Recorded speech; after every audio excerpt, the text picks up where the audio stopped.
On June 15th, 2015, Disney released their Pixar film, Inside Out. I'm joy. This is sadness. That's anger. This is disgust. And that's fear. We're Riley's emotions.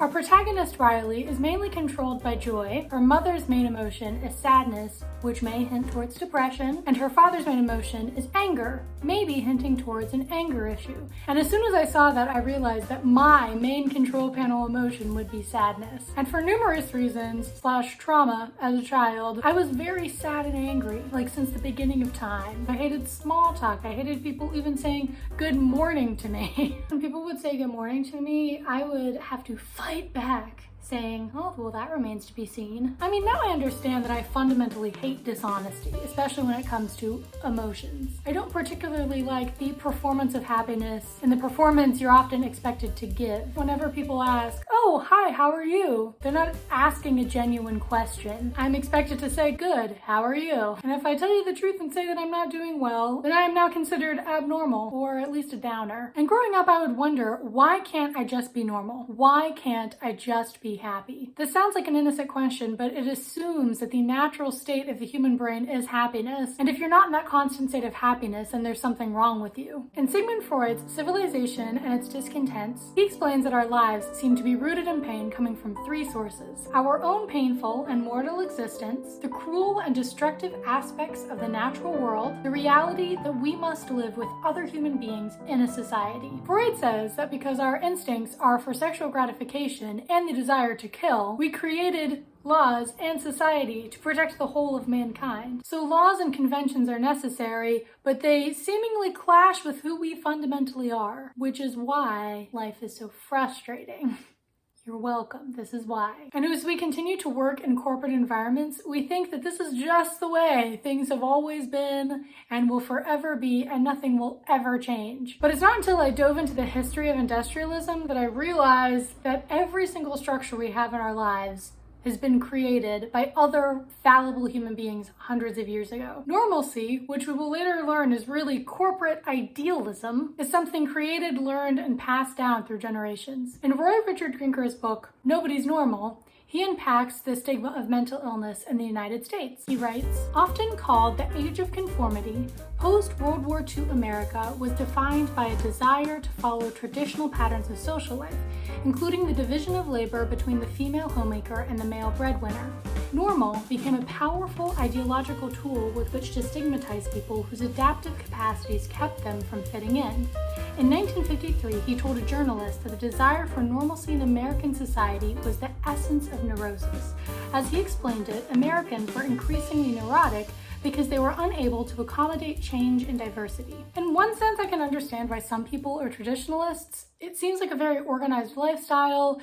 If you play by the rules, then you get to benefit. But what happens if the system that promises you this life is broken? Growing up, I remember feeling lazy if I wasn't being productive 100% of the time. Taking breaks was shame-inducing, and I always wondered why. Roy explains that the reason that there is even a stigma is because people back in the day were sorted into two categories: people who were able to work and support the capitalist machine, or people who were unable to work. He writes, indeed, in North America and Europe, stigma results from a modern capitalist brand for the idle. Doctors, politicians, and other experts on public health isolated people they deemed economically unproductive, including those who were unable to work because of serious intellectual or behavioral disabilities. By the early 1800s, these prisons/asylums in Western Europe were therefore populated mostly by criminals, drunkards, heretics, and the blasphemous, the unemployed, the homeless, and the physically handicapped, but only occasionally by the people we today think of as having mental illnesses or intellectual disabilities.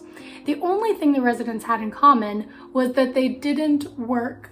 During this time period, aka the Industrial Revolution, it was believed that if you couldn't contribute, you didn't deserve freedom. The moral thing to do to the lazy was to incarcerate them. It's only now that in 2022 that we're finally communicating via social media that that's fundamentally messed up. If we trace this idea of normal back to the roots of its intention, we should relabel it as an ideal rather than a normal. And this idealized normal person was a white man. I have evidence. Roy writes, normality in the mid-20th century was defined by white men, about white men, and for white men. Harvard professors published the results of a costly research project called the Grant Study of Normal Young Men. They sought to determine the typical characteristics of the average American man, and naturally they decided their study population would be composed entirely of 268 Harvard male undergraduates. Over a period of 4 years, the investigators studied the students' physique, temperament, health, and social background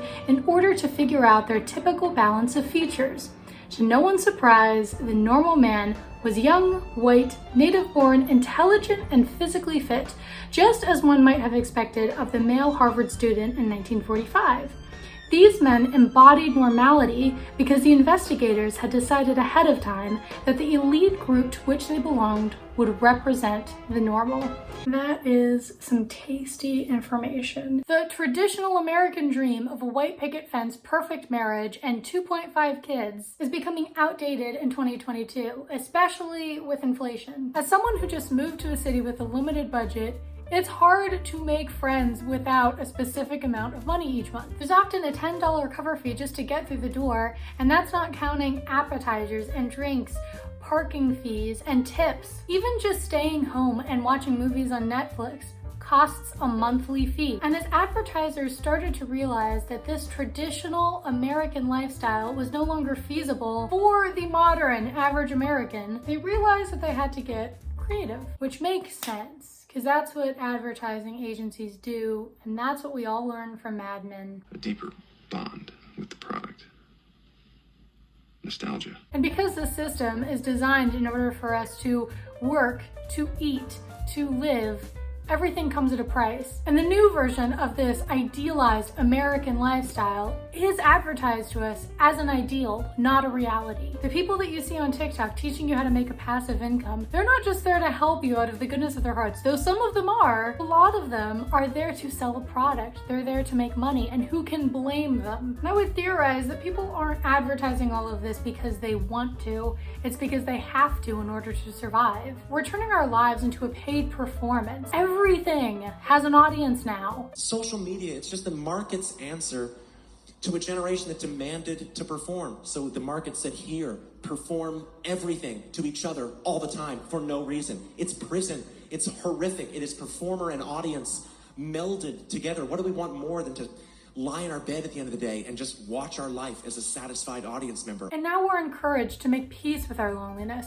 to make peace with our isolation, as if we are meant to exist that way, as if we're meant to contribute to the system as an individualized consumer rather than a person with thoughts and feelings. You know, just the basic things, thoughts and feelings. Making more money, gathering more resources for yourself isn't becoming financially free in the way that you think it is. It's just climbing the economic ladder. It's still part of the system. The system.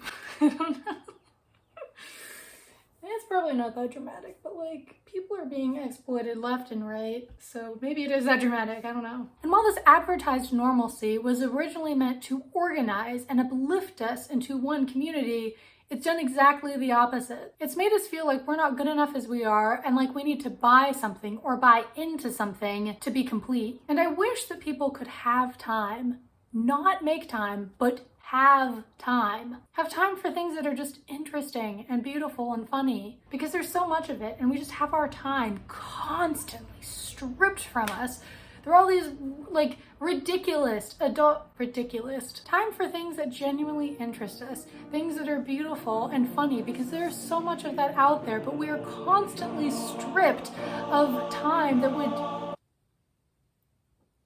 oh my God, I'm trying to make a point here. Something I've started experimenting with is actually paying attention to my body's needs and trusting myself. Groundbreaking. And I try to not go through my daily routine chasing after an image of peace, but actually living peacefully. And even that, sadly, is not a privilege everyone can afford. I was talking about this with a friend the other day. We were talking about how we deal with negative things in our lives, and he was saying, that he tries to minimize the pain. And he says to himself, oh, well, other people have it worse. I shouldn't be complaining. I don't know about you, but I'm sick of minimizing myself. I'd like to suggest that instead of isolating our experiences from others, that we become vulnerable and dare to engage in our pain. I don't know who needs to hear this, but you can trust yourself. If you're hungry, eat something. If you're tired, take a break or go to bed. If a guy makes you repeatedly feel weird on a date, break it off. You are worth it. Thanks for coming to my TED Talk. Is that too abrupt? It's not abrupt. Is that? It's not too abrupt. Bye.